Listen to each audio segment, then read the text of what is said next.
సమాజంలో ఏ మతానికైనా కొన్ని సాంప్రదాయాలు ఉంటాయి, ఆచారాలు ఉంటాయి.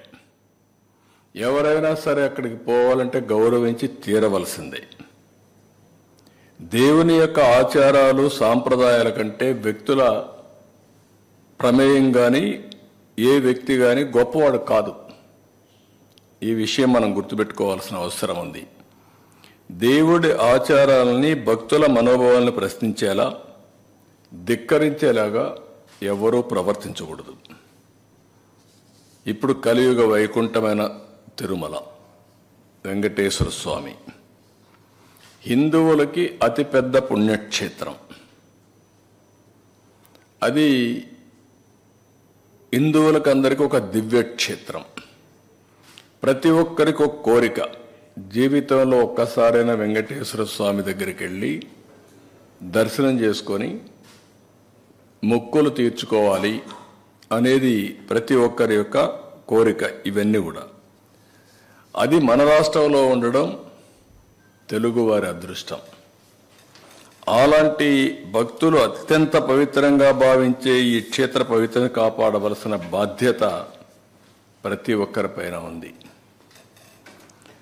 అలాంటిది ఉన్నప్పుడు అక్కడ పోయినప్పుడు నియమాల్ని, ఆగమ శాస్త్రాల్ని, ఆచారాల్ని, నిబంధనల్ని తప్పనిసరిగా పాటించాలి.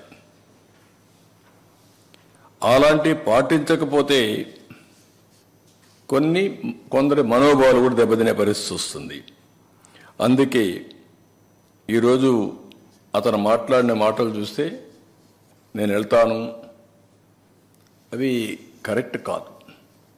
నేను హితో పలుకుతున్నా, అనుభవంతో చెప్తున్నా. నేను ఇంత మునుపు పోయాను, నేను ఎందుకు పోకూడదంటే, ఇంత మునుపు మీరు రూల్ వైలేట్ చేస్తే మళ్ళీ చేయాలనా? ఇంత మునుపు చట్టాన్ని ధిక్కరించి మీరు బెదిరించి లోపలికి పోతే శాశ్వతంగా అధికారం అవుతుంది. అది శాసనాల్ని, చట్టాలని చేసే శాసనసభ్యులు మనం చేసిన శాసనాల్ని గౌరవించకపోతే ప్రజలు ఎందుకు గౌరవించాలి? అంటే రౌడీజం చేస్తాం, ఏమైనా చేస్తాం అనే విధంగా మాట్లాడడం కరెక్ట్ కాదు.